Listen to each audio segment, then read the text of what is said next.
Good morning, everyone. Whoa, that works really well. Yes, exactly. Would like to say hello to the folks that have joined us today. We are in Grant County, Oregon. Excited to be in John Day. We went on a tour this morning and saw some of the projects and the work that's being done in the community. Wanted to first and foremost just say that getting out to the eastern part of the state is always a pleasure for us on the commission. The thing that is first in front of every decision, and it seems like just with every project or any issue that comes up, is the fact that you are capable of putting together partnerships and making things happen when it just doesn't seem like anything other than short of a miracle is going to help things move forward. And so as we get around the state, it's always a pleasure to see how those partnerships and how that commitment to community is being played out. And we have the mayor here this morning, Mayor Limbam, who wants to greet us, and we're just thrilled to be in your community. So thank you for having us. Thank you, Mrs. Bainey. Yes, my privilege to welcome everybody to John Day, Grant County, and specifically the airport here. Project that I'm proud of. I'm part of the Airport Commission too, and I'd like to thank Connect Oregon maybe for helping make all of this possible. We've been recipient of 5 Connect Oregon grants and to the tune of about $10 million, so this is the result of that. So also, I'd like to welcome everybody. Thank you for coming again. We got some cool things happening in John Day, so it's neat that you guys happen to come and tour the area. So some cool things are going to be happening in the city in the near future, and we got a great city manager. I think he's going to give a presentation this afternoon. So again, welcome, and if there's anything we can do to make your afternoon better, let me know. So. A few of us got out to the fair, so thank you for hosting your fair at the same time that we were in town. Yes, it's a big deal for us. One of the longest running fairs in the state. So, maybe the Ferris wheel. Well, yeah, we'll get us on the Ferris wheel and maybe a corn dog later. Well, you got to have one of the fair hamburgers. A fair hamburger, okay. They're one of the claim to fames around here. So again, welcome everybody, and I hope the afternoon goes well for you. So, excellent. And I know you have a lot going on. Join us when you can. I will. And we'll look forward to seeing you again. Thanks Thank you. again. Yes. Director Garrett, I'll turn it over to you. Thank you, Madam Chair. Appreciate this opportunity, and thank you, Mr. Mayor, for the welcome here. I have 3 things I'd like to share with the Commission in this report. The first is actually sharing with the Commission that we are preparing for the September legislative days. Now, those days take place beginning Monday, September 24th, and run through the 26th. And as of today, what we know right now, we've been asked to appear before several committees, and there are some specific issues. What we know right now is the Commission has been asked to report on value pricing, a significant conversation that'll play itself out a little later today. The Commission also will be asked to speak about some of the enhanced accountability efforts that came from House Bill 2017 and how the Commission engaged this agency in that conversation. We've been asked to give a major transportation project update, as well as a conversation surrounding the transfer of rest areas to the Oregon Travel Information Council. That is a conversation that will take place in front of the Joint Committee on Transportation on Tuesday. As we roll into Wednesday, we have a couple opportunities that play themselves out. The first is with the House Transportation Committee. Again, they've asked for a major projects update. They want to speak about jurisdictional transfer, orphan highways. I think this is going to be a specific conversation about 82nd Avenue up in the Portland Metropolitan area. And then they want an update on the Autonomous Vehicle Task Force and the work those good folks have done. And then finally, what we've been asked to come before the Senate Veterans and Emergency Preparedness Committee on Wednesday as well to speak to seismic triage in Southern Oregon. It was a $35 million investment made coming out of House Bill 2017, and we'll certainly share that. So we are preparing. We will continue to have conversations as an agency in our preparations, and then given the fact that the Commission has a couple opportunities to share their thoughts, we'll make sure we'll continue to work with the Commission to prepare as we move toward those September legislative days. Very quickly, moving to the world of motor carrier. So as of August 2nd, motor carriers have completed a total of 10 million transactions using the 24/7 trucking online service. This is a 15-year-old effort, and we clipped that milestone of 10 million transactions earlier this month. This is the second, what I would call a significant milestone. we've achieved this year in the motor carrier portfolio. You may recall that our weigh-in motion system, the green light system, hit its 25th million, I think that's right, bypass earlier this year as well. Specific to Trucking Online, more than 31,000 motor carriers have signed up to use this system since we engaged back in 2003. This online site is available 24/7 when everything's up and running. We had a little hitch in the get-along a couple days ago, but it is to be available 24/7 to allow carriers a convenient way to conduct business as they pay their taxes, get their permits, renew their plates, and much more. So kudos to the folks at Motor Carrier and their relationship with the trucking industry. And then finally, the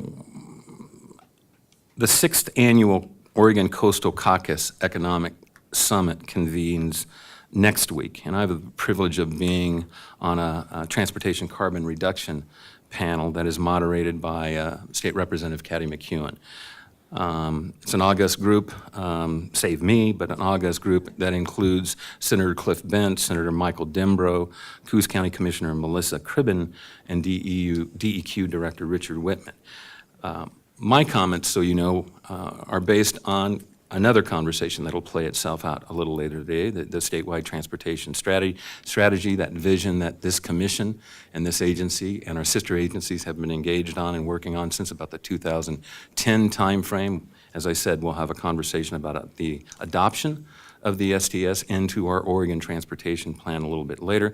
But the foundation of my comments will be related to the agency's roles, ODOT's role in achieving emission reductions, as well as the opportunities and I think obligations that our sister states have, and they are embedded and articulated in the STS as we're speaking specifically about the transportation sector. I believe this STS provides a perfect jump-off point to engage questions such as what's the state's current effort to reduce carbon within the transportation sector? What do you see as the next step in the process? And then finally, how do the policies impact varying populations and communities across the state of Oregon? Pretty heady topic. We know we will engage in this conversation, but this conversation will continue and move into the 2019 legislative session. So I'll have that opportunity. And again, I will certainly go to school on the conversation that plays itself out a little later today in terms of the adoption of the STS, and I will probably embed that in some of my comments as well. Madam Chair, with that, I'll stand down. Okay. At this point, I don't have anyone signed up for public comment, but I would throw it out to the group. Would anyone like to address the commission on any item? And seeing that the crowd goes wild, we will move on to the next topic I'm sure that is of interest to many of you in the room. So I think it's important to go back before we go forward a little bit. The Joint Transportation and Modernization Committee had gone out to a variety of areas across the state of Oregon on a listening tour about the needs and some of the challenges that we were experiencing.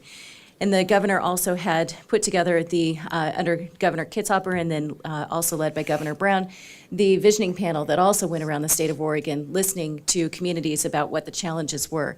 One of the top 4 challenges in the state of Oregon is congestion in the Portland metropolitan area. And we heard that in Lakeview, we heard that here in Grant County, and it was important for us to be looking at what that might mean in terms of addressing congestion. So the legislature in House Bill 2017 gave a directive to this commission to move forward with investigating what that might look like in certain parts of that region. So today we will be receiving an update from the Value Pricing Committee and from our team, and looking forward to what those next steps are. So I would like Judith and Ryan to come forward and walk us through this important conversation.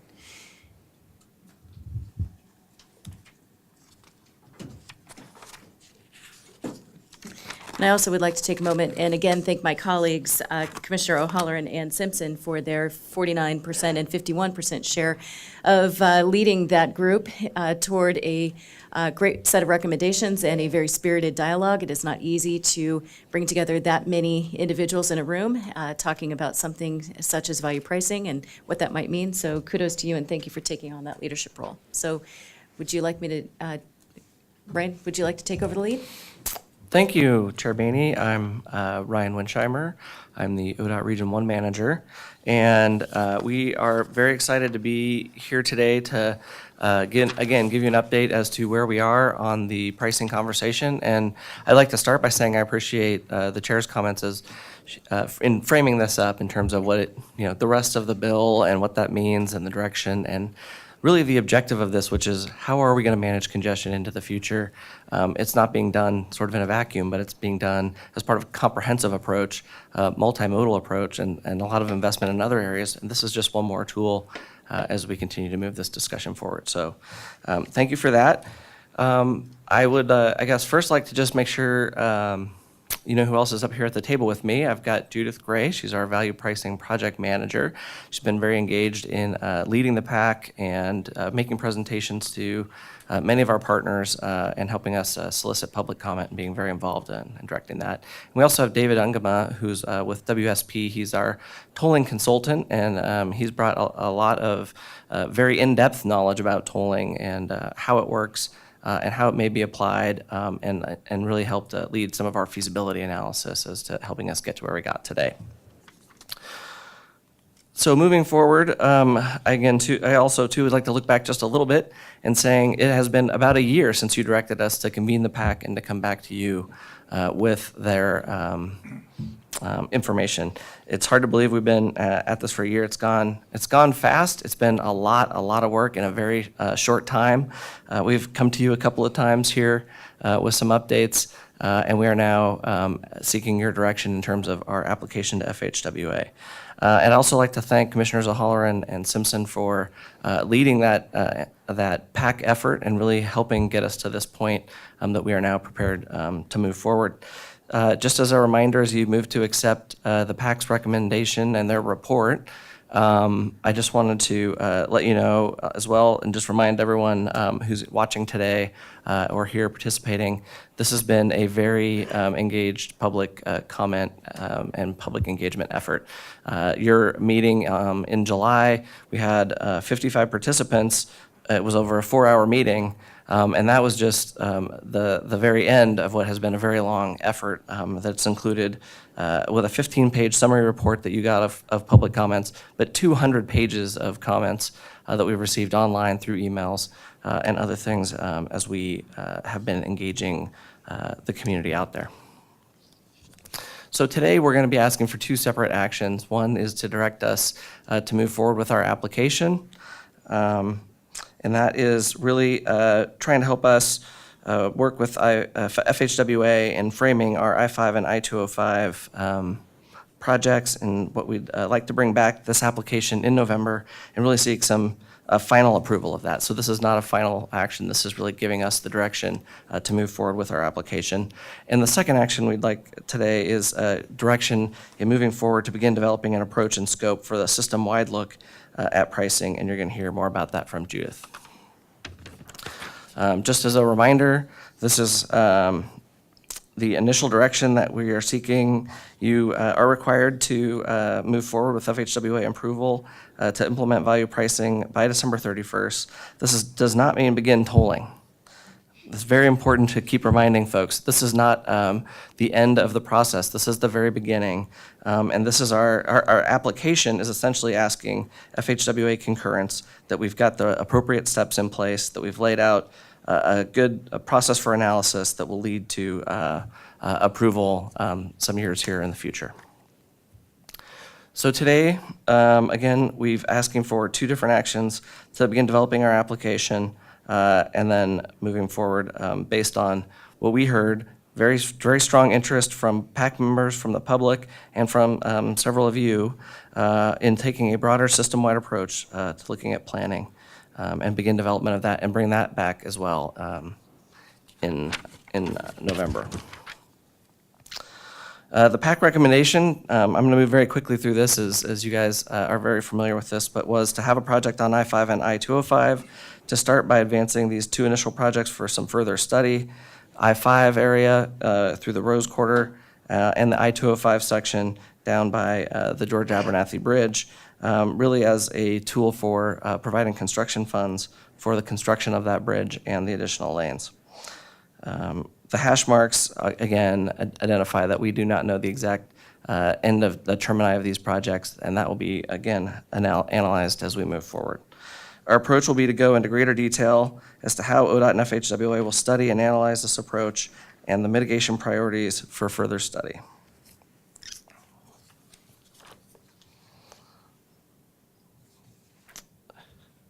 Again, there will be quite a bit more work to be done over the next several years. You may recall seeing our roadmap graphic showing a number of additional stages.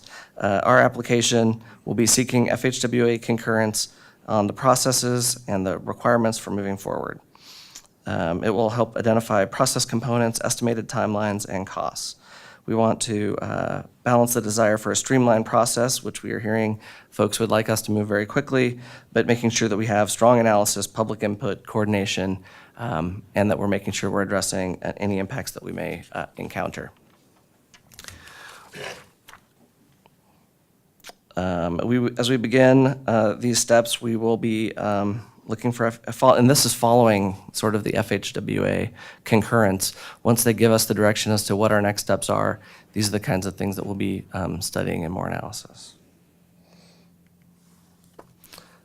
And with that, again, what we're asking for today is really your direction in terms of how to move forward with our application to FHWA, which is about identifying what are the next steps. How are we going to go about answering the questions that many folks have raised in a way that's defensible for ODOT, for FHWA, and engaging the public as we do that. And as we move forward to do that and seeking your concurrence, we're also looking for some direction. I know that the commission has some interest in some policy things that they would like to express, and we want to make sure that we get that direction so that we can incorporate it in that application that we're going to bring back for final approval in November. And so with that, I'll stop and look for some direction from the commission. So I think for us, I'd like to facilitate a dialogue and in a quasi-casual sort of way. So, because part of that is the back and forth. So, do we want to turn the lights up a bit? Yeah. Okay, thanks, Mac. So first of all, thank you very much for your commitment and dedication to this process too, and getting us to where we are. So I'd open it up to commission members in terms of and I would first like to look to both the members that sat on the PAC. Any initial comments that you'd like to start the conversation off with? Why don't you lead? You're the 51%. No, go ahead. I'm gathering my thoughts at this point still. Okay. So thank you, Madam Chair, and thank you, Ryan, Judith. Thank you guys for all the work that you've done on this. And to be clear, I mean, I think we have given lots of stakeholders opportunity to voice their concerns. And I think going back to Governor Kitzhaber and Governor Brown's work on the vision panels, there were a number of universal requests that came forward out of that. But one of the learnings for us was that Portland congestion was a statewide issue, that people from all over the state wanted to get goods and products and through Portland, and even it was becoming an economic burden to have to deal with Portland traffic. People would not go out to dinner because they didn't want to deal with traffic or whatever. So we were challenged with do something about congestion. The facts are that the rate of population growth has far exceeded our investment in a transportation network to accommodate those people. We have not done enough to create alternatives, to incentivize carpooling, transit, bus, other ways to get around that space. And when we look at congestion, the legislation directs us to look at I-5 and I-205. The reality is Portland congestion is much more. And I think that when we look to other communities who have implemented congestion pricing and tolling, and I think what we're talking about is trying to create incentives for people to think differently about how they get around. We want to have a user fee-based system where those who benefit from transportation infrastructure are those who are using the system, and therefore they should be the people who are paying into it. And I think we've heard that we have to do something about this congestion, and our options are limited. So I think when we look globally about it, pricing that congestion is one way. We can have, and there are a lot of ways to do that. We can have variable pricing where it's more expensive during certain peak hours. But I think we need to look at a much broader network beyond I-205 and I-5. We need to look at where the true congestion is, all the paths into Portland. And one of the concerns that has been raised is what happens with diversion. Cars, people trying to find a path around having to pay for that pricing. And so they'll go onto neighborhood streets, they'll go onto ulterior motives, get off highways. So diversion is happening now. People are stuck in traffic and they go off the highway to try to get around it. Pushes them through neighborhoods sometimes. We have programs like Waze that are looking to where we have capacity that's not being utilized and putting cars on it. So diversion's happening now. But I think with a toll system, if it's going to fuel more of it, we have to look, what do you do to prevent that? And in my view, you create a donut, a beltway, a loop that doesn't have gaps in it. And in Portland, that would include Interstate 84, Interstate 26, 405, 5, 205, and 217. And probably a couple pieces of perhaps, I think it's Route 30, that I think you need to look at. How do you make a complete loop around the Portland metropolitan area that prices that congestion, and that we are looking very seriously to what alternatives people have to get around that same property? Are we incentivizing carpooling to the max? Are we creating ways for people to get around? And I think that should be something we look at. I think there's been a lot of concern raised about if we toll and if we do congestion pricing, what happens to that revenue? Does it go to pay for things other than transportation? And I think we need to take that issue off the table. And the sooner we can do it, the better. We are woefully underfunded on what we do. We're thankful to the legislature and the governor for passing 2017 and $5.3 billion for new things. It's a lot of money, but it's not enough. And so I think we need to say that whatever revenues derived from this system, to be consistent with the constitutional language in place currently and the guidance in House Bill 2017, that all revenue derived from tolling and congestion pricing in this corridor be deposited in the Transportation Trust Fund that's identified in the bill and used to mitigate congestion. And that can come in a lot of ways. It can be adding capacity through additional lanes. It can be adding capacity by putting more people in cars, by enhancing transit. There are a lot of ways to add capacity to get more people around the same amount of space. So, and that would be at the discretion of this commission. So I think we need to take that off the table. We've heard from the people in Clark County that they feel like they're being singled out and discriminated against. That is not the case, and it should not be the case. But I think we have to stick to the facts. The facts are they have had a couple options posed to them to alleviate that congestion, to build a new bridge. Funding for a Columbia River crossing did not fail on the Oregon side of the Columbia.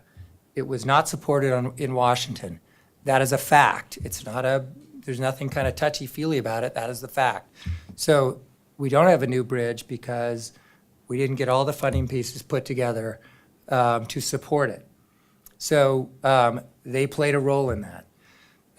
They don't have a transit option because a transit option was posed to them and they voted it down.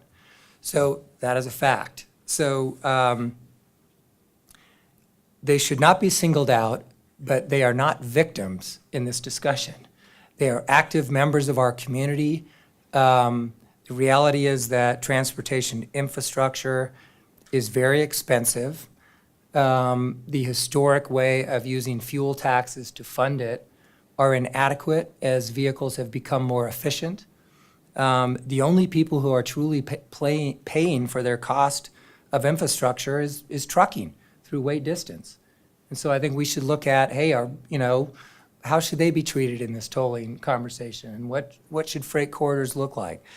Are there things we should be doing to ease congestion that are connecting 26 to 30 and to North Portland? And we should study that. We should say, what does it look like? We should study it sooner rather than later. And we should look at where the private sector can play in this. Will private sector help fund and pay themselves back through tolling? But I think that our work here needs to be comprehensive. There is not a silver bullet that will solve this problem. We need to do a lot more of a lot of things, and we don't have money to do it.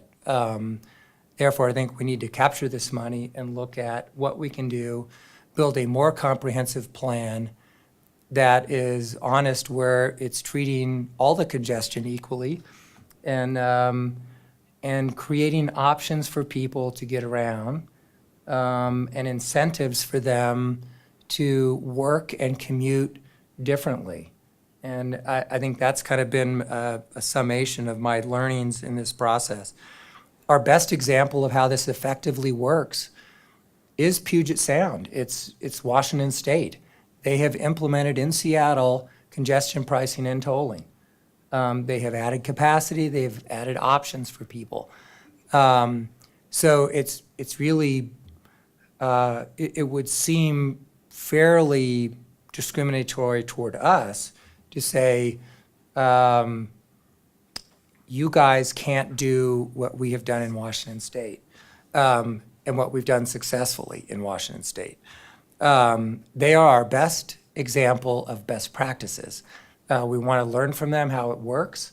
We want to learn from them how they put it in place and what hiccups they had. But I think we have to address it honestly, directly, and boldly. This commission is charged with it. HB 2017 empowered us to make these decisions, and I think we need to move forward. I want to be clear that while I appreciate the work that's been done here, the commission is not obligated to take this recommendation. The commission solely has the obligation to determine how we want to move forward. This is the public sentiment. It is a point of view that was put together on this, but we are not bound by it. I'm not trying to discount the work that has been done.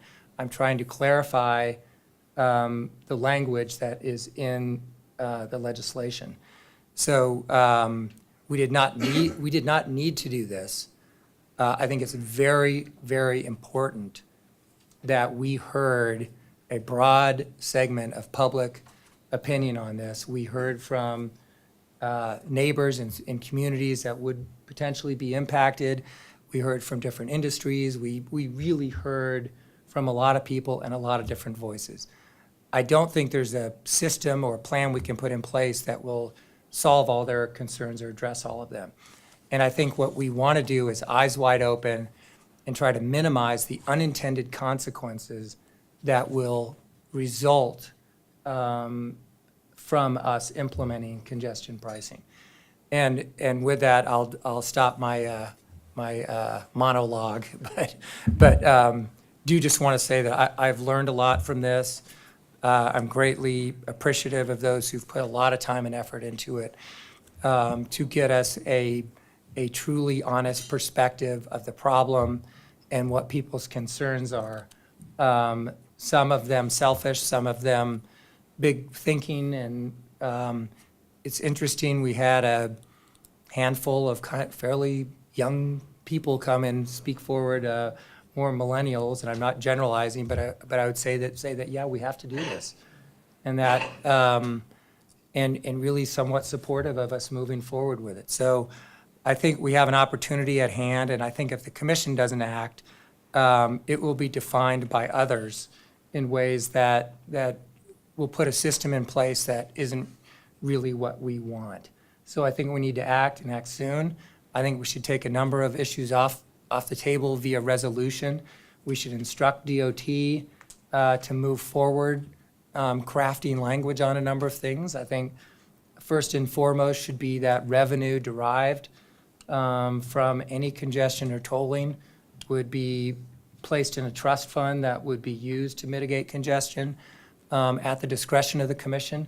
It's consistent constitutionally and under HB 2017. And we should take as many of these unknown variables that are causing people anxiety off the table so that what we present to federal highways is a step in a multi-tiered path that we're all going to walk, right? So, and maybe the first phase may be 217 or 205 and I-5, but I think we really do ourselves a disservice if we look solely there.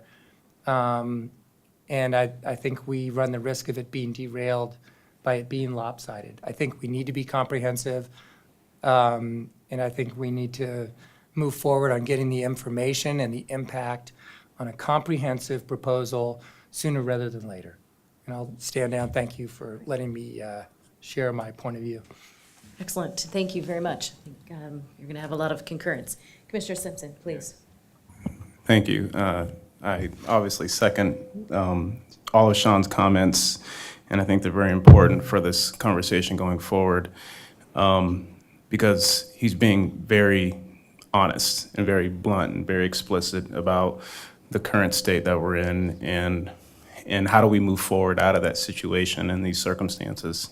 And I do believe that those that are making attempts to derail this process are definitely need to look in the mirror and question their own personal self-motivated interests as it relates to our entire state, and not only our entire state, as it relates to our state and our neighboring sister states, our partner states, as I think about the metropolitan region, as it does include Clark County.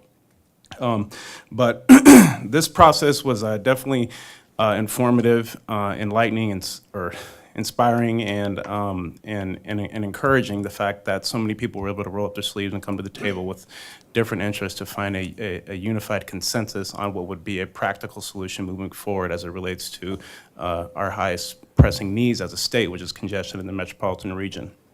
And so I just, first and foremost, want to take my hat off to all the staff and Ryan and his team and the consultant team and everybody who spent a lot of hours on this process and all the outreach that was conducted and all the public forums that were convened and just the tireless effort that everybody worked on to try to achieve something that could actually be transformative for our state and our region and our most pressing needs. So I definitely want to commend them for all the work that they've done, and it is definitely noticed. It is not going unnoticed, and I personally as a commissioner appreciate all that effort. But one of the things that is kind of funny to me is the fact that 100 years ago, Oregon was an innovator, right? As a first state to pass a gas tax. And so it's that model then was what carried us through the 20th century. And now we have different needs, different modes, different demands, different issues, different challenges. And for the 21st century, I would personally assume that our predecessors are rolling in their graves the fact that we are not leading the effort and the conversations around transportation and in all the different modes that it encompasses for our future. In fact, we're following and we're looking to other places who have got off their butts and just said, you know, this is what we got to do for the best interest of the public. And after our trip, our Tri-State Commission trip to California a couple days ago, I learned a lot.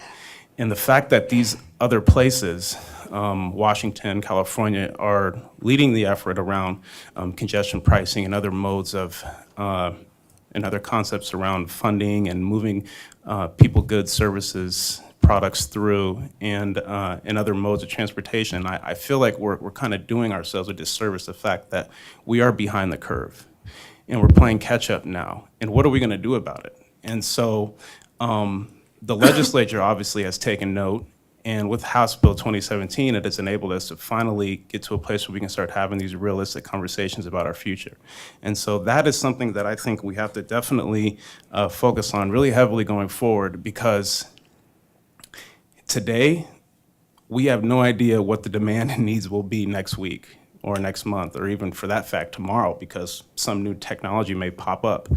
And so as we look at this system holistically and our highest and pressing needs and the demand of the public and our businesses and everybody that utilizes this infrastructure system, we are going to have to find a practical way to build a wide array of capacity for the users of that system, so that the public can see what the ROI is on that investment. And I believe for the 20th century, people see what that ROI is on that investment, and that ROI is definitely aging. But as we look to the 21st century, not only are we going to have to sustain our 20th century investments, but we're going to have to find new ways to build our infrastructure for our future generations. And so we don't know what that looks like. And as innovation and technology is definitely changing our whole landscape for everything that we operate in, it's going to be prudent that we as a commission and all of our other stakeholders and constituents focus on what it is that we're going to do with our highest and pressing needs. Because even though we got $5.3 billion, the needs are drastically higher than that. And so as I've consistently have put out there and continue to do and continue will, is that my highest priority is making sure that the public can see, feel, and experience the ROI on their investment. Because if not, we're going to be faced with some very grave challenges in our future. And that's the last thing we want to put in, the last position we want to put ourselves in. And how do we get to a place where we are leaders again? How do we get out and start attracting all the places around the world, let alone our country, to come to Oregon and figure out and understand and learn as best practices of how we transformed our infrastructure for the 21st century for our future generations? And so with that, that's what inspires me, encourages me, and I feel like this process is just one step in that direction, and I'm excited about the next steps. So thank you. Well said. It's also ironic that part of our system was paid for through tolls back in the day. So Oregon, it's not a new conversation, but it is for our generation to be talking about this. Commissioner Callery, Commissioner Van Broeklen, any comments that you'd like to state at this point? We do have a two-step process. So first we have the application that we are directed to provide to the Federal Highway Administration. And then we also have the next steps of the additional capacity within the region. So I'd look to both of you if you have particular comments that you'd like to, please, go right ahead. Well, not a resident of the Portland metropolitan area, excuse me. I'm often a user of the system in the community. And I've talked with a lot of the freight movers from Southern Oregon. This is an issue that is affecting everyone's bottom line. And it's not just Southern Oregon, it's everything that has to flow through that I-5, 205, 84 system. And we've got to find some solutions. And it's going to be a mix of things. My fellow commissioners have stated very bluntly and accurately that we have to look at a greater system analysis, and I think that's critical too. There's going to have to be capacity improvements, but there's also going to have to be capacity improvements that aren't simply infrastructure additions. We have to look at how do we get people to better utilize the system by eliminating, to the extent possible, single occupancy vehicles, or finding another way for them to get to where they want to be. Portland has a pretty decent transit system. I've used it. I used to use it a lot more. But all of these things have to fit into that picture. I think a resident of the Portland metropolitan area, and I'm including Clark County here, are in the long term going to be beneficiaries of what we start here, because this is simply a start. I know Clark County residents have concerns about, well, you know, they work in Oregon, but they pay taxes, but why should they have to pay a toll? And that's what they chose to do. That's where the job was that they chose to pursue. So in the long term, whatever we do, they are going to benefit from it. And I think eventually they're going to have to look at I-5 and I-205 in Clark County, and how does it become part of this overall system analysis and the improvements that need to be made to make the system work at a higher rate of efficiency. Excellent, thank you. Please, Commissioner. Thank you, Madam Chair. So a few observations. The first one is that we have a growing problem with congestion in the Portland metro region. I think the difference between being in Portland in 2014 and being in Portland in 2018 is noticeable, and it's not going the right direction. Projections for Portland are that we're going to have another 500,000 people in the region in the short planning horizon. And so it's not going to get better by doing nothing.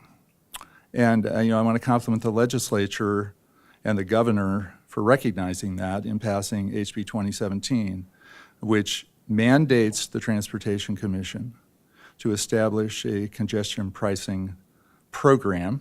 That's what the legislation says.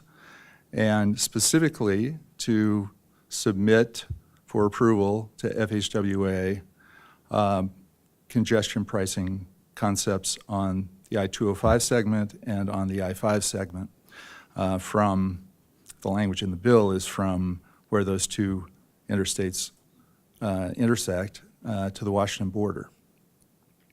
I think a couple of other things that are important for people to keep in mind. Our systems in the past have been, maybe most importantly, our regional light rail system was substantially funded by the federal government. The expansion of the I-84 freeway from 4 to 6 lanes, I know this because I was involved in it, was funded 90% by the federal government. The first TriMet line, the first line of MAX, which was downtown to Gresham, was funded 85% by Urban Mass Transit Administration Section 3 funding. This is not the case anymore. The federal government has substantially diminished its involvement in these programs. That puts the responsibility at the state and local level. And again, the legislature recognized that in passing 2017, and I think appropriately so. That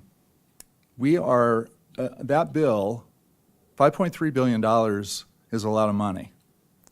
But that bill doesn't even address half of the maintenance backlog that's been built in the state over the last 40 years, where we did not increase our gas tax for decade after decade. So we have a lot of deferred maintenance. And when you look at what we're doing with the money from the bill, we're largely using it to fix things. We're not using it to enhance the system. So it's not enough.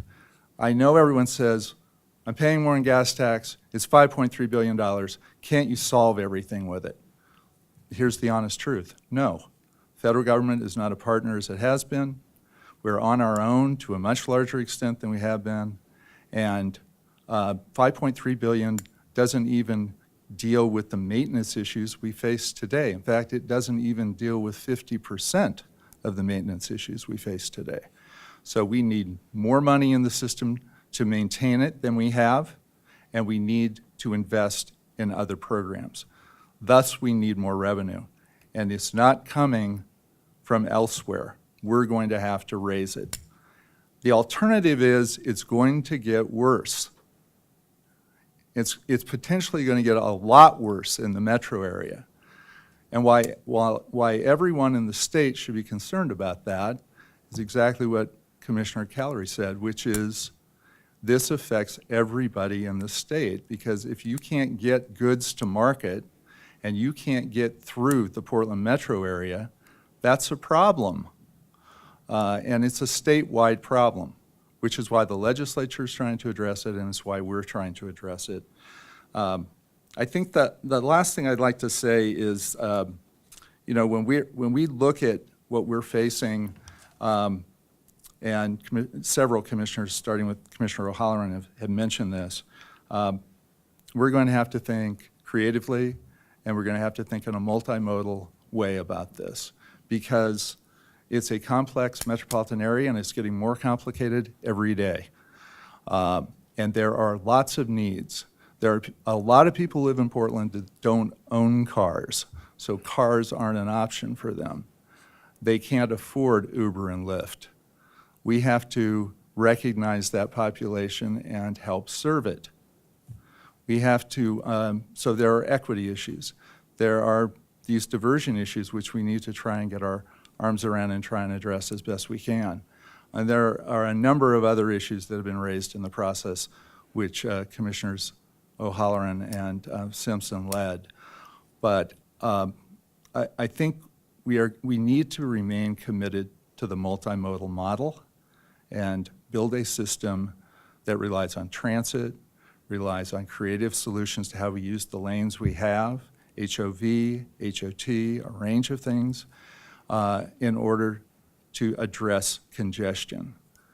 I don't think there is any city or state in the country that can point to simply adding lane after lane after lane of interstate, which is very expensive, by the way, and solving the problem.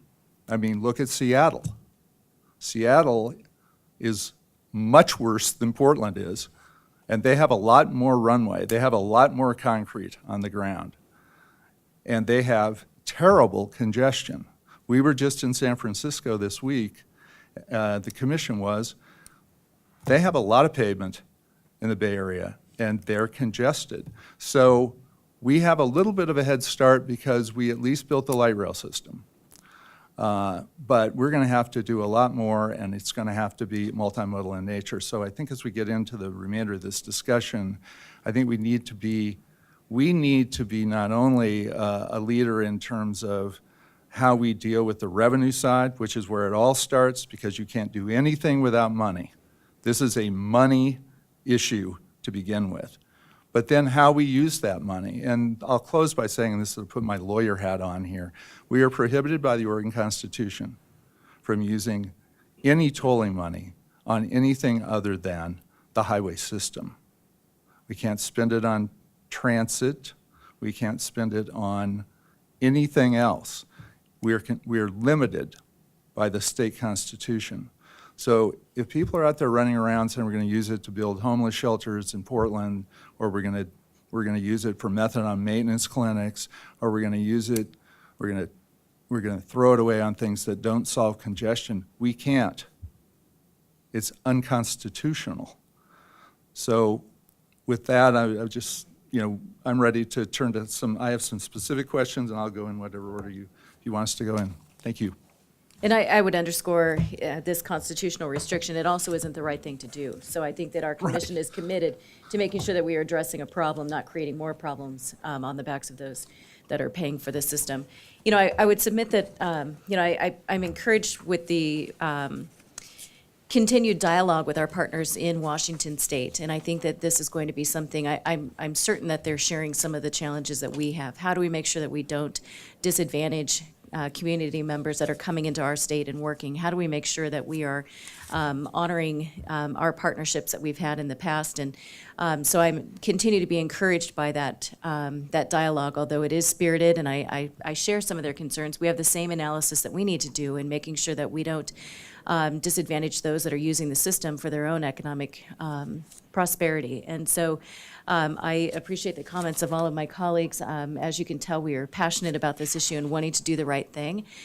So we do have a two-phase approach, and Ryan, so we have the application first, and we have the PAC recommendation of what the PAC would like us to consider in terms of our application to federal highways. I am hearing a bit of maybe some adjustments to that, so I want to turn it to the commission members and ask for your comments. We need to offer specificity to the team to be able to go back and put that into the application. Maybe we could have just clarity of what exactly you're asking right now for approval on, and then if we need to amend, we could go there. But I think just a very detailed articulation of what you're proposing. Thank you, Commissioner. And let me start in terms of what we're asking for in the application is we need to have some direction from you as to what it is we're going to ask FHWA to move forward with. Then what we will be doing is talking about what are the steps we're going to be taking to move forward with those projects. So how would we go about looking at that? What are the types of analysis that we need to go do, and making sure that we're sufficiently asking and answering all of the questions around how it might operate. A lot of these things are questions that we're going to be doing into the future, but the application really is about identifying the projects, identifying where those projects would be, and identifying the outcomes that we hope to get from those. And I may turn to these folks to ask a little bit more, but before I do, I did just want to make sure, I wanted to make sure I'm capturing everything that you've mentioned in terms of specifics that we can also be incorporating into the application as it relates to moving forward with that, which is some of it is messaging and some of it is specific things about that. One of them is congestion is getting worse. We cannot build capacity or even maintain the system without some additional revenue. Making sure we're clear about this in our communication effort, that this is about reducing congestion that's affecting the entire state, that it's having impacts across the state, and that we need to make sure we're addressing those. What are the uses? Answer the question as to what are the uses of the revenue, and trying to be clear about that up front. And as part of our application, I think that would be desirable in terms of trying to describe what it is we're trying to achieve with this. So the revenue uses need to be consistent with the state gas tax, or with the constitutional restriction for the trust fund, and must be used to mitigate congestion. We need to be encouraging folks to use the system less, and to improve the efficiency of the system. We need to be thinking about freight and how they are treated through this tolling process, and so that's something we can identify as part of that work program. Making sure this effort is giving people choices in how they move around, and that multimodal has to be part of that long-term solution. And so integrating a lot of that work into the application as it relates to the projects. And so right now we have the two projects that the PAC has recommended. And so I think what we're looking for from you today is, are those the two projects? And if so, what are the kinds of elements and other policy considerations or thoughts you'd like us to incorporate in our application so that we're describing accurately what it is we're proposing to do. And a lot of these things are going to be developed over the next several months, but hearing some direction from you early will be really helpful, and then we can be in communication with you throughout this process to get some more direction. And with that, I'm going to ask Judith and if she has other things she wanted to add to that. Yeah, for this first action item, it really is about focusing on meeting the requirement of Section 120 with the deadline of December 31st, 2018. And it is exactly that that recommendation that the PAC ended up with and that was presented to you on July 12th. So Judith, if I could just a clarifying point on that. What if we don't? Well, Do they arrest us? don't know. I'm saying it a little bit in jest, but what if we don't meet this deadline, and what if we don't do it? Do we have frustrated? What are the consequences of us not meeting this deadline? I think you'll need somebody besides your project manager for that question. Well, I think the answer is, Commissioner, that we would have some exposure to maybe a mandamus action in court requiring us to comply with the law. That it would have to be someone trying to enforce the December 31 deadline on us, which is in statute. I think that's where the action would be, probably Marion County Circuit Court. Well, then it wouldn't be honoring the commitment that we made through the legislation of House Bill 2017, but I think you're right, there isn't a birthday that goes away. It's, And let me clarify, I'm not suggesting we don't meet it, I'm just asking what are the consequences if we were to somehow miss it. So- And this phase, at least from now to what date, is, I would assume, has got to be like a draft development document, and then the commission will have another opportunity to kind of weigh in on that content that's going to be presented forward in a final document to the federal highways. and I think given the timeline and with our workshop that we have in October, it was my understanding this would come back in November, and we would have a dialogue about the content of that, and then for a December. At the workshop? It would be in November. Our workshop, I think, takes us out a month, and so it's going to put us into November The to November have this meeting. discussion. So then, okay. Yes. Sorry. I understand. I don't want to get arrested. Fair enough. No, it wouldn't be criminal. It would, I would, it would be I- civil. I'd come visit you. I weren't in there with you. Just give me some sneakers, that's all I need. One comment, I've had the opportunity, I guess, over the last month and a half, where I have been cornered by a couple of legislators who would be very, very disappointed and upset. And I do want to recognize that partnership and commitment, again, that we made. I'm not hearing you suggest that. I think it's just how far can we go, and now we know where that is. It doesn't sound as though that's the direction that we'd like to go. But we do need to offer that specificity in terms of we could start with the PAC recommendation. Are there amendments to the PAC recommendation that we would like to propose? And again, I think it is important that we recognize the great work, but again, it is advisory to this body. We have the ultimate authority to make a decision. So, please. Madam Chair, I would argue that the amount of work, again, that staff and all the stakeholders put into getting to this place, it would be, in my mind, kind of offensive if we did anything otherwise than to support the recommendation that was brought forward by all the stakeholders that invested their time in this 8-month process. okay. Yeah, Please. and I agree with that, and again, I greatly appreciate the work that has been done both inside and outside of ODOT.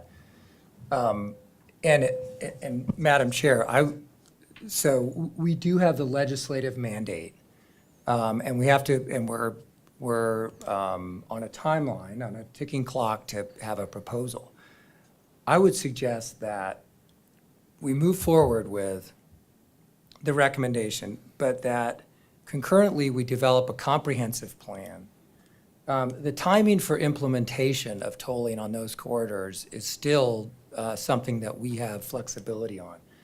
That we immediately begin studying and taking the steps forward to creating a loop, a donut, a beltway,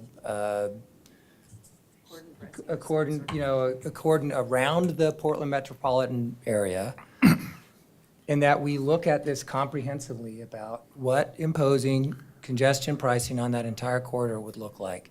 I realize this takes a long time to do, but I think politically, we are going to be very vulnerable to criticism that we are singling out communities, and specifically those in Vancouver, if we only look at these corridors. And I think we are not being honest about the problem if we only look at these corridors.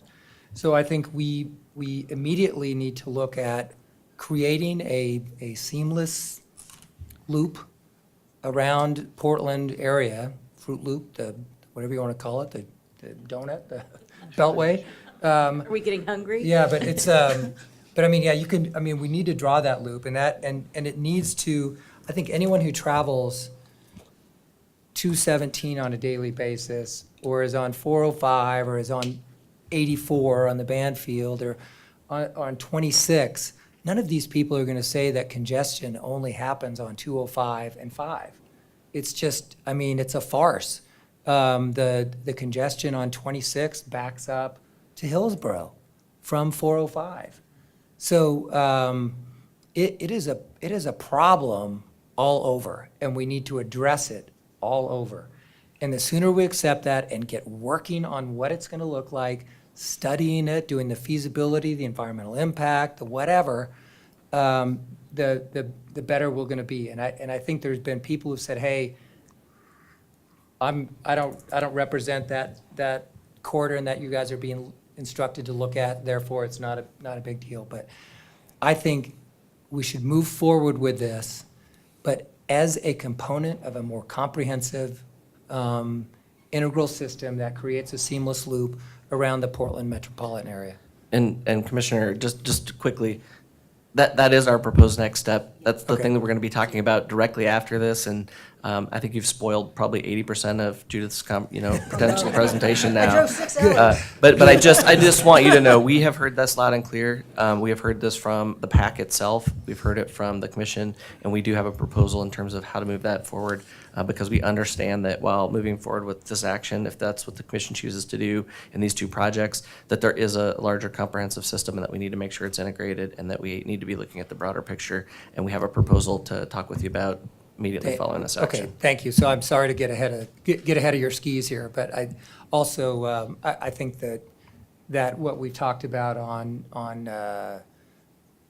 how we're applying any revenue produced through this, I think that needs to be clarified. And the more of these issues we can bring clarity to, and so I would think we would want to instruct ODOT in conjunction with, I don't know if it's Department of Revenue and Justice, whatever, to make sure that we're constitutionally consistent, but I mean, just with our legal counsel, that these funds be committed to the trust fund identified in the legislation. And if, if there needs to be a change in law or constitution, that we know what that is and what we need to ask for. So anyway, I'd just Okay. have that be a piece of it. Okay, great. So I'm going to bookmark some of those comments, and we're going to put it into the second part of this conversation. Commissioner, please. So a couple of things. One, because I wasn't on the PAC, I'd just like to kind of review one question. That's I- solvable. Yeah, exactly. And that is B and modified E, which is what's being proposed, versus C. Could you just give me the executive summary of how the PAC got to B and modified E over C? Those two specific projects, there was there was a lot of discussion in the end. And I think you are probably visualizing, so. Oh, yeah. But anybody who's not, B is the one on I-5 through Portland, and modified E is at the 205. Abernathy Bridge on 205. Correct. Whereas C was to toll all lanes of both freeways for the entire study area. In the end, first of all, the consultant recommendation was to take a phased approach, so we would begin with those as initial projects. We have a lot to learn still on those two projects, and then to go further with consideration of Concept C, because Concept C does have a lot of really favorable performance issues. It does very well. Right. It also raises a lot more, though, for me as a project manager, I can tell you that I look at those two and I see probably 10 or 12 projects, because the difference between the equity impacts, the diversion impacts, the available alternatives, just even between Oregon City and Central Portland, are wildly different. How they would affect our neighbors to the north are very, very different. So I think that most people felt that it was a good opportunity, and I think the project team agreed, that these were the two projects that got at the most critical locations and gave us an opportunity to begin advancing congestion pricing. So thank you, and I'm comfortable with that answer, and I'm comfortable supporting B and modified E, which is the PAC's recommendation, and it's the department's recommendation. I do want to touch on the statute itself for a second, because I'm trying to start there, so I do. So Section 120, to me, says a number of things that are helpful.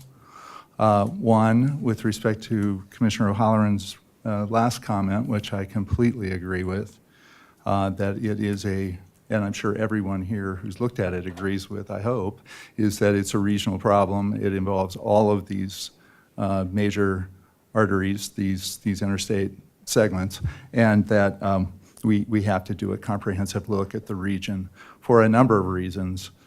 Foremostly to deal with congestion effectively region-wide, but secondarily to, I think, take advantage of what is in the statute, which is at section 120 sub 4 and reads that in addition to the two areas mentioned in the bill, specifically 205 and 5, that, quote,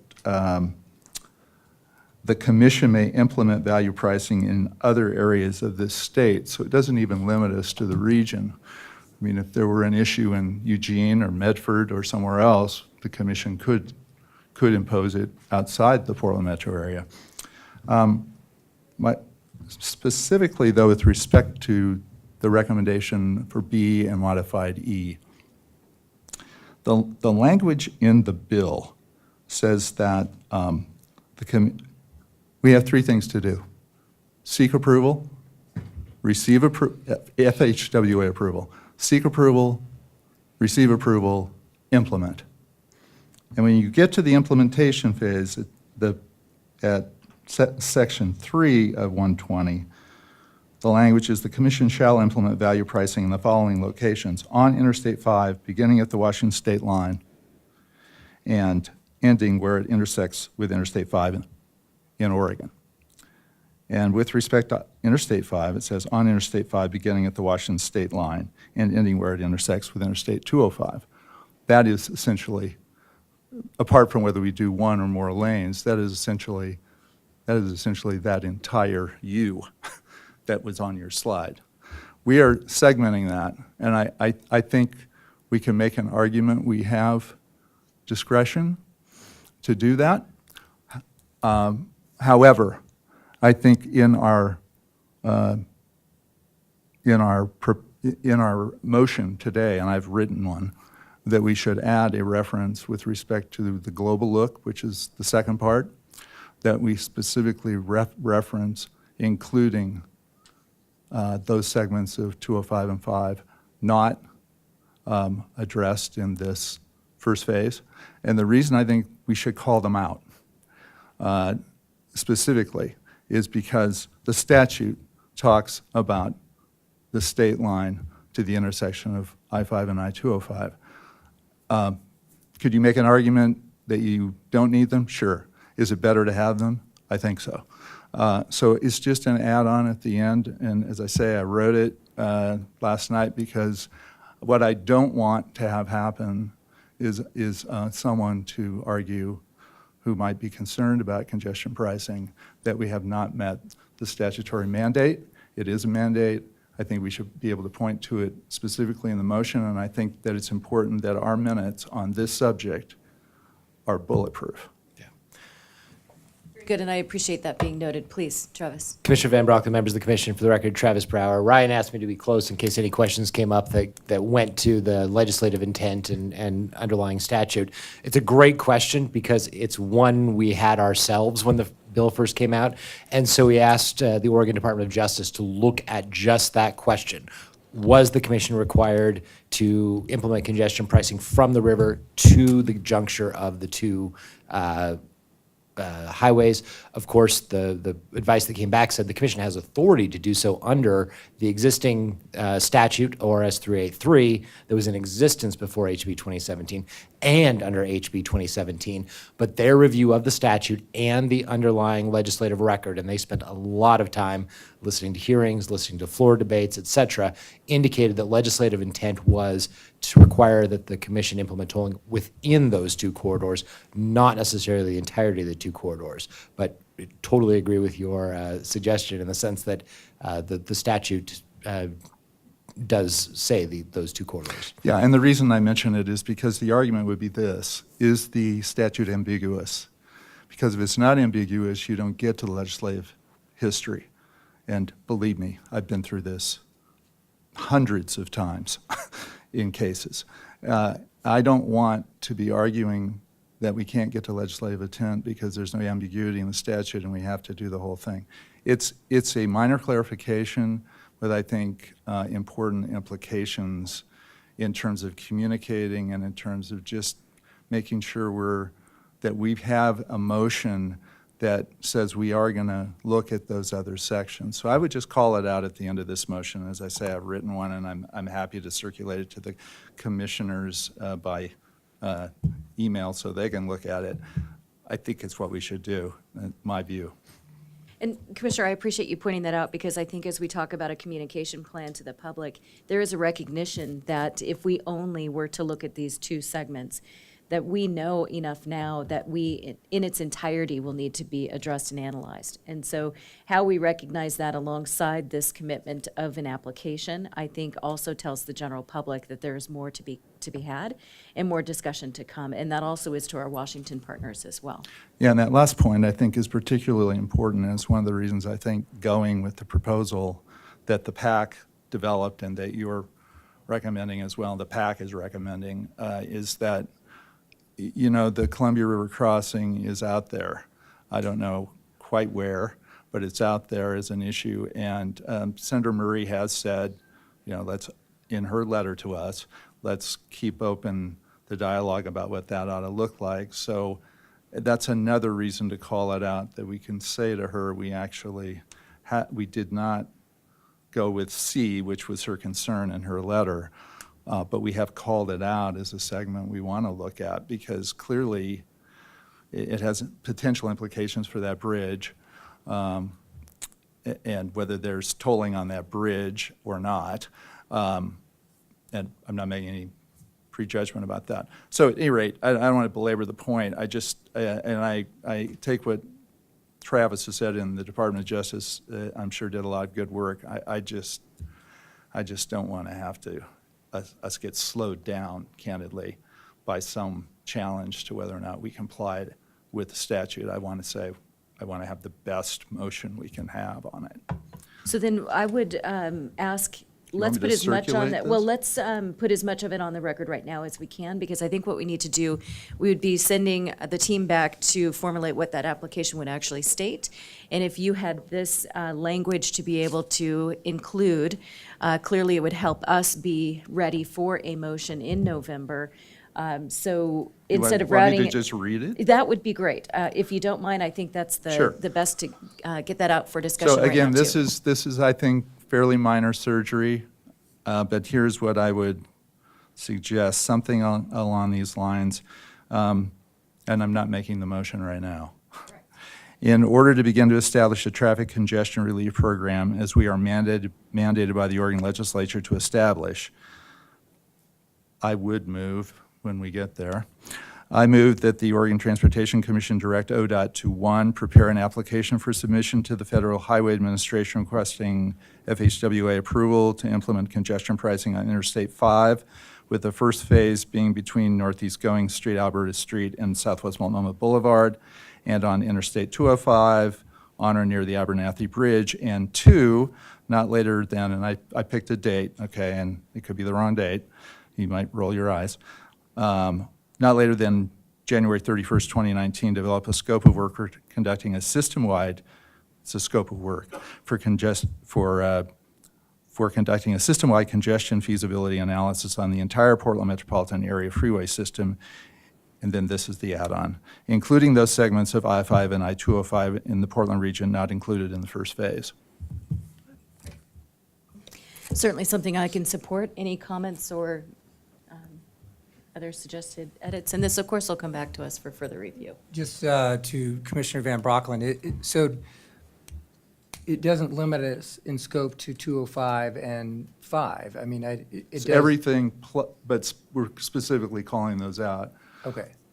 Maybe the language should read including but not limited to. Yeah. That might be better. Yeah, and because I do think that if it's viewed as us not taking a comprehensive. Yeah, no, it says comprehensive. Identified earlier, right? Yeah, And you did identify the other ones. Yeah, I did Okay. identify Okay, the other one. I'm good. Thank you. So it's, yeah, because Commissioner O'Halloran, I definitely I agree with you 100%. We have to do, this second piece is so important. And I'll just add to that, my own personal view is, that needs to be, we need to be doing that promptly, because when we start doing this, I think we need to move the segments as quickly as possible so that we are in fact addressing congestion. Because we could do these two specific pieces, Abernathy and going to Multnomah Boulevard, I think we will take it will have some impact, but it won't have sufficient impact. And you guys can tell me if I'm wrong about that. Please. I'm wondering if my approach was a good one in breaking it up, because I think we're essentially saying the exact same thing. I was looking for it in two motions versus one motion. I think it's fine to do it as one motion that's more comprehensive. But if we are going to take it that way, maybe we should just quickly let Judith and David run through what they're proposing in terms of that study, so that that motion could then just incorporate both actions. And again, for today, we are not approving the actual language. We are approving the direction that we are giving you to come back for the federal highway piece in particular. But I think what you're hearing is that we want a comprehensive look at this area so that we can address these challenges going forward. And I think, so that piece, how we parse that out is critical. So, yes. And I actually heard the commissioner's motion to say he's giving us direction to go develop that application, which would be what the direction that we're looking for today. And then Great. Submitting the application would be the direction that we would be looking for in November. Wonderful. Okay, thank you. So Madam Chair, we Please. would make a motion today to Okay. move forward, On right? the- So okay. I think that, and you guys are looking for that from us. Very good. And that if we're to meet the timeline for our application to federal highways, we really need to. And is Right. Great. January 31, 2019 a reasonable date? Yes. Yes. Okay. In terms of bringing that back to you as well. An approach. And I think what we'd like We're to do. looking yeah, for a scope of work to go do the feasibility on the comprehensive, which I assume would be in 2019, that work would get done. And I think what we would like to do is to bring you back the application for approval and submission to FHWA in November. Okay. As well as a approach and a layout and a framework for that scope that you're talking about. And then we can come back with even a more refined scope in December, if that's what Okay, the that'd commission be great. desires. So that motion will be okay, very good. So please, yes, would you like to, part two of the Let me just show presentation? you, because I think that we can be really quick and show you that we've heard most of what you've said here. It's brief, because it's a PowerPoint. Before you go to that, can I but I just want to make sure that these get on Ryan's list that he's keeping. So, and you may have mentioned a couple because I was writing while you were talking, but mitigation strategies to address inequity and diversion, that's on there, right? And then the other things were things that were mentioned in the director's memo. So as you go through the memo, I want to make sure you're picking up his bullet points that were things that you would put into this. So I thought those were important and they're already in there. I can point to specifically what those are if you want me to. Let me just flip to those. So they're at the bottom of page 2, with respect to commission input requested. There are 4 bullets at the end of that page. I think those should be elements. One was eligibility and operating requirements, guidance on federal project development, assistance on identifying process components. Those seemed important. And then there were, that may have been it. I just want to make sure we're picking those up too. Yes, Because I thought those were important to have in the yes. scope of what you're doing. It- Thank you.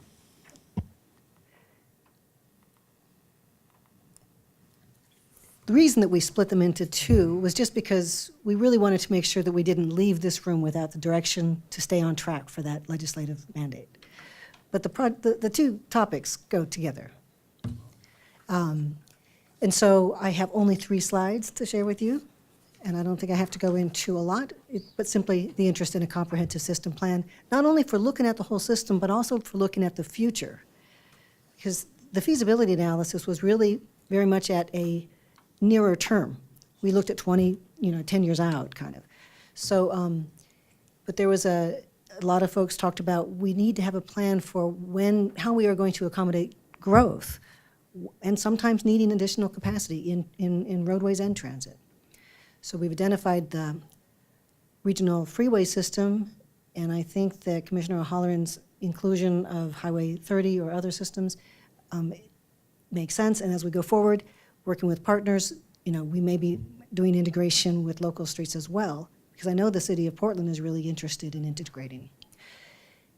This slide, the issues to explore, these are just some of the questions that we still have. We learned a lot during that first feasibility analysis. These first 3 bullets, identifying the priority objectives for a system-wide pricing program, developing performance measures, knowing, what does it mean when we've succeeded? How are we going to prioritize next projects? Identifying federal requirements. A lot of that will come straight out of the feasibility analysis, at least as a beginning. But we might need to reconsider some things, like performance measures might be a little different as we look at growth. But it really is that, considering how it could be used in accommodating growth. That's a different thing when we look at it in that holistic way. That last bullet, I kind of want to apologize for that sentence. Develop a phasing strategy for maximum system performance during implementation.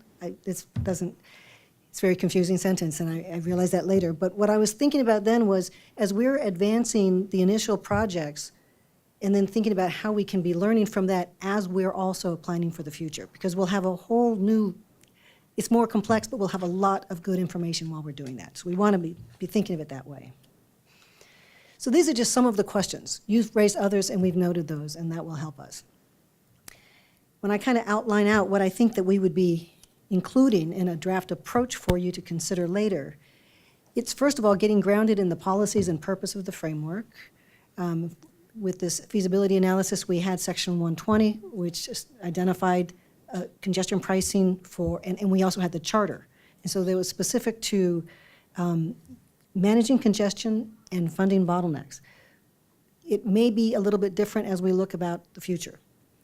It may not be. So we would start probably with some of the good work that's been done, as well as quite a lot of existing policies and planning work. Defining the geographic scope. We've got our own regional freeway system, but we may sometimes go beyond that. And of course, getting to the endpoints, to the north with the Columbia River, and seeing what that would mean in terms of the project partners and what that would entail, as well as to the south with the Boone Bridge or others, some of the local jurisdictions. So the timing and analysis with integration with those 2 initial projects, again, that's something that is a great opportunity, but it's also a complexity. So I don't think that you're going to want us to wait. I've heard that.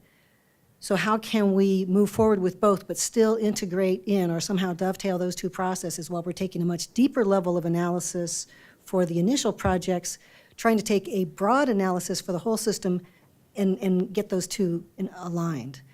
And so all of those things we would be working on back at the office and talking to some of our partners to come back and know what are the different ways of approaching that in terms of the resource needs for staff, for consulting support, what is the timeline, and how might that get integrated. So what we would be bringing back is an approach for your consideration later to get that direction then. And that's why I actually like the January timeline, because it gives us a little bit more time after coming with the initial projects to then take that and fold it in. So I think that's why we said yes when you asked about that timeline. So one of the things that we know is that technology is changing as we sit here. How do we take into account congestion pricing tolling? Is just, if you look up the toolbox right now, we have a screwdriver and an Allen wrench. Mm-hmm. So I mean, we're adding to our kit of things that we can actually be implementing to be able to address congestion. So how does that emerging technology and a variety of other things that are coming online play into what we look for in terms of this long-range plan? Yeah, thank you. So the consideration of congestion pricing, the very concept of it itself is an economic one. And so as a result, the pricing application and the concept doesn't change with technology. It is a economic-driven function, and that does provide some balance between supply and demand. What does change with technology is the interaction with those economics. So we have the emergence of connected and automated vehicles, certainly as well shared mobility providers, which may or may not be as responsive to the pricing decisions. We have the requirements for electronic toll collection payments. Today, they're done through transponders or through license plate readers, but it's very easily seen in the future that those could be in-vehicle embedded systems. All of these aspects, I think, are independent from the application of pricing. What I like to think about pricing is as a traffic management tool, very much in the same vein as ramp metering, very much in the same vein as variable speed limits and other types of traffic management strategies that we apply. So in the context of the system-wide consideration, it's largely a reflection of, concepts B&E as being an initial implementation that gives immediate benefits and allows the public to buy in and obtain some trust that pricing is a strategy that will work for the future, but also gearing it for a system-wide aspect that reflects not only the current situation on the ground today, but also some of those future technologies, future strategies, and future interactions with a transportation system that may be different from today. It was interesting, we were just in the tri-state meeting that you heard about, and VMT is up, and so we're actually seeing more people using the shared resources and shared mobility. And I just wonder how that factors into, as we're looking at congestion, we're looking at capacity, we're increasing capacity, and so I suspect that all of that comes into the scope of work in terms of, we're not basing that just obviously on today's, but technology could be actually adding to the system versus reducing from the system, and depending on how we add to transit and our traditional ways of getting people out of a single occupancy vehicle, we may be creating more trips. So anyway, thank you. I have one question. At what point does the National Environmental Policy Act, the NEPA process, kick in? And does it include the entire corridor, for example? Or can you focus it on the various projects, Abernathy Bridge, the Portland Central Core, and still make the commitments to NEPA in the long term? The answer to that question is what we are going to be working with Federal Highway over the next several months in trying to, and then when we bring to you is going to be a description of how we plan to go forward with that question. So I don't know if we are going to have maybe Judith wants to help answer this too, but the exact way that we'll apply that exactly, is it a court? It will still involve talking with all the folks and looking at impacts in all of those areas, if that's the question. But what's the interaction of that? What's the scope of that? What are the details of all that? Are things that we're going to try to outline in greater detail as we develop the application. And we're doing that in conversation with OHW about how to best do that and making sure that we are checking all of the process boxes that we need to, as well as addressing all the impacts that we're encountering through the corridors. Well, my comment is driven by past experience dealing with federal agencies and the NEPA process. So you start the NEPA process and you say, we're going to do it for this particular segment. Then you come back to them 6 months, 2 years, whatever it is. Okay, now we're going to move here. And they say, why didn't you tell us about this in the beginning? Now you're going to have to start the NEPA process over. So just concern. Well, yes. So we have had many conversations with Federal Highway Administration, and they've been very available. And will continue to be, and we have a follow-up meeting next week scheduled already. Because we have 2 construction projects already underway, and then we have this tolling project being added. So that's why it's so important that at this stage we define this, what we'll be working on over the next couple of months is defining what we're planning to do and making sure that we can get some concurrence about what requirements, how we're going to meet those requirements. So your question and concern, I think, is well taken. Thank you. Ms. Gray, did you have a comment previously? No, I or- actually okay. was just going to say that that was it. Okay. That I only had those slides and Okay, then to ask for very the good. direction here, which Okay. I think we've heard, so. Okay, so what is the will of the commission at this point? Do we feel ready to move forward with our motion? Let's go ahead and just put it on the record, and we'll just go ahead and say it. And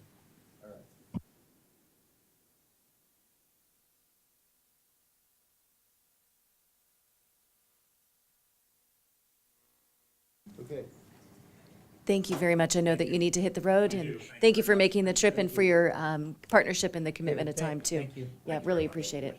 Thank you. Appreciate it. More to come. Please. Madam Chair, members of the commission, in order to begin to establish a traffic congestion relief program, as we are mandated by the Oregon legislature to establish, I move that the Oregon Transportation Commission direct ODOT to, 1, prepare an application for submission to the Federal Highway Administration requesting FHWA approval to implement congestion pricing on Interstate 5, with the first phase being between Northeast Going Street, Alberta Street, and Southwest Multnomah Boulevard, and on Interstate 205 on or near the Abernathy Bridge. And 2, not later than January 31st, 2019, develop a scope of work for conducting a system-wide congestion feasibility analysis on the entire Portland Metropolitan Area freeway system, including but not limited to those segments of I-5 and I-205 in the Portland region not included in the first phase. Excellent. Further discussion? Okay. All those in favor? Aye. Aye. Aye. Okay, it's unanimous. Wonderful work, and we actually, 5 minutes early. Well done, team. Yes, please. Madam Chair, and I also, with clarity, Commissioner Van Brockland, do we want to make a motion either to instruct, to develop language regarding application of revenue that would be here, or is that part of the proposal, or would we want a separate proposal giving guidance to develop how we would utilize the revenue? And I think we have an opportunity to clarify that now, even if we have to come back and ratify the specific statutory language that would be in place. But I think there's an opportunity now, and I think it's one thing we could take off the table. Commissioner O'Halloran, I agree, and I would, maybe we need a second motion, and I think you've just essentially made it, that this, that what we see coming back to us later in the year include a section that discusses funding, restrictions on funding, and the fund that is established in the statute, where we're required under law to place all proceeds from congestion pricing, that all proceeds have to go into this fund under statute by law. So I think if we could have that be part of this, to recount all that in what comes forward, I think that would be very valuable. So I agree with the commissioner, and if you want to turn that into a motion, fire away. I would, maybe the motion would be to amend what we just approved to include application of funding derived from this in there, and that we would have language clarifying that as part of what you come back to us with. Is that enough of a motion, or do we need to clarify more? I'd like to ask, oh, I'm sorry. Sean, going back to one of your earlier statements, see if this captures it with a little more intentionality. During your comments, you made the suggestion to instruct the department on placing toll revenue in the congestion relief fund as articulated in House Bill 2017, consistent with the Highway Trust Fund disciplines as well. I think your earlier... And the Oregon Constitution. Correct. Yep. And, yeah. I think we should definitely mention the Oregon Constitution. Yep. That is the ultimate authority. Yeah, so if we We could... should also include the Oregon Constitution, because that's the ultimate legal authority here. Well, and I think that while we recognize that that is implied in what is stated, I think for the general public and concerns about addressing other community needs with these funds, any clarity that we can offer, I think, really benefits the messaging. Please. So I think as the director articulated, with those specific clarifications as articulated by Commissioner Van Brockland, would be an amendment to the proposal previously agreed, and just as instructions to ODOT. So with that, I would ask Madam Chair. So I think we vote first on the amendment, and then we vote on the, it as a, please. I think that's right, Madam Chair. I think the first thing is Commissioner Van Brockland accepting it as a friendly amendment, and I think he's Yes, I done. accept it as a friendly amendment, and let's revote. Okay, very So the good. amendment and then the amended Okay. motion. So we are going to vote on the amendment first. Further discussion? All those in favor? Aye. Okay, motion carries unanimously. And now we will have the amended motion, and we will not restate that because we do have that captured. I'm looking at Jackie just to verify, and it is recorded, so we can pick that up as well. And I can email it to you, Jackie. Okay. Any further discussion? All those in favor? Aye. Aye. Motion carries unanimously. Wonderful job. Okay. Thank you very much. Ms. Gray, thank you for your commitment and your work on this particular item, and more to come as well. So thank you. Please. Lots happening in John Day. Okay, next we have the monthly progress report on House Bill 2017. Mr. Brower. Madam Chair, members of the Commission, for the record, I'm Travis Brower, Odot's Assistant Director, and I recognize I'm all that stands between you and lunch, but unfortunately, I've got about 25 to 30 minutes of really important content. Just We're kidding. cutting off your microphone at 2. Just kidding. That's good because that's about all I had, actually. And of course, then the opportunity for you to ask any questions, make any comments. You have in your supplemental packet, which will be posted online, the monthly dashboard. And there's a number of areas that are listed in the implementation highlights. We're doing very well in the recruiting process. We have a lot of recruitments out on the street, although as we've discussed over time, we do have occasionally some challenges in filling some of those positions, particularly some of our engineering positions and in the Portland metro region due to the higher cost of living up there. We also have now out on the street the Statewide Transportation Improvement Fund, or STIF. Solicitation was released last month, shortly after your last commission meeting, and we have broken that up into 2 rounds where the qualified entities can come either with an application the first round, which is due the 1st of December, with awards anticipated in April, or if they're not quite ready, they can come a little bit later. We have made contact with all of those qualified entities and have gotten sort of a preliminary understanding of when they intend to come in. So in that sense, we've made good progress in working with each of those qualified entities on when they're going to be coming in. We also have put the Safe Routes to School solicitation out on the street. You'll notice that there is an item on this to clarify just one little point in that solicitation that is on the consent calendar to sort of effectuate the direction the Commission has given us that came out of our Policy Advisory Committee on that. And then, of course, on one of the other big items, you just took important action to move tolling forward. So we are really moving forward on all of these initiatives. You'll notice in here that everything is green. That is the case right now, that nothing is really falling behind. I credit that to the hard work of Kat Silva and all of the implementation managers who are working on this. But you will be the first to know if something does run into a barrier. One of the things we did on this round of the document is we put in blue some of the new text so it calls it out, and we included not just all of the initiatives that are directed by the Commission, but on the last page you'll see a dashboard that shows all of the initiatives under HB 2017 and their status, because some of them are really just internal Odot work, but all of those things are things that you will see over time at the Commission. So with that, I'll wrap up and happy to answer any questions you might have.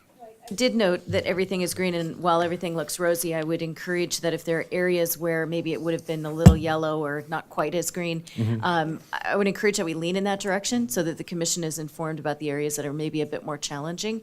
While it looks great on paper that everything is going swimmingly, I know that behind the scenes there are some that are a little bit more tenuous. So just offer that as a maybe just a comment. Yeah, Commissioner Bainey, at some level, we should do a yellow of the month, just Well, yeah, it's something that maybe is still green, but, is more challenging than others.